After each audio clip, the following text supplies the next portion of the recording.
Hi friends, ఎలా ఉన్నారు? War మూవీలో మొత్తం వార్ ఉంది కదా అని ఇప్పుడు వార్ 2లో ఏదైనా కొత్తగా ఉందేమో అని వెళ్ళా. మూవీ అయితే పర్లేదు, బాగానే ఉంది. ఈ మూవీ లెంత్ వచ్చేసి 1 hour 50 minutes ఉంటుంది. ఎన్టీఆర్ గారిని ఫస్ట్ హాఫ్లో బాగా ఎలివేట్ చేశారు. సెకండ్ హాఫ్లో ఏమైనా హృతిక్ రోషన్ గారిని ఎలివేట్ చేశారనుకుంటే అంత లేదు. కానీ ఇద్దరు యాక్టింగ్ మాత్రం ఒక రేంజ్లో చేశారు.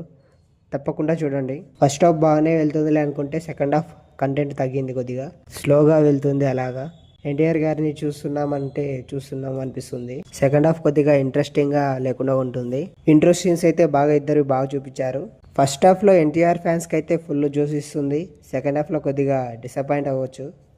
ముందే చెప్తున్నా, మూవీ ఎండ్ అయ్యాక అప్పుడే వెళ్ళకండి. టైటిల్స్ అయిపోయాక ఇంకా 1 minute ఉంటుంది. నెక్స్ట్ ఫిలిం నేమ్ కూడా అనౌన్స్మెంట్ చేశారు.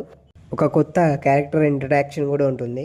ముందు మూవీ స్టోరీ ఏంటంటే, ఒక సీక్రెట్ మిషన్ మీద కబీర్ వెళ్తాడు. మధ్యలో వచ్చే ప్రాబ్లమ్స్, ఇందులో విక్రమ్ అలియాస్ జూనియర్ ఎన్టీఆర్ గారు ఎందుకు అతనికి ఎలా ఎదురెళ్లారు ఈ మూవీలో చూడాలి. ముందుగా ఈ వీడియోని లైక్ చేసి అలాగే సబ్స్క్రైబ్ చేసుకోండి. మూవీలో ఎన్టీఆర్ గారు ఏం సన్నగా ఏం లేరు, బాగా పర్సనాలిటీతోనే, బాగా జిమ్ బాడీతోనే ఉన్నారు. కొన్ని యాక్షన్ సీన్స్ బాగున్నాయి. చెప్పాగా ఫ్యాన్స్కి అయితే ఫస్ట్ హాఫ్లో జోస్ అని. అసలైనది ట్రైన్ సీన్ చాలా బాగా ఎక్సలెంట్గా చూపించారు.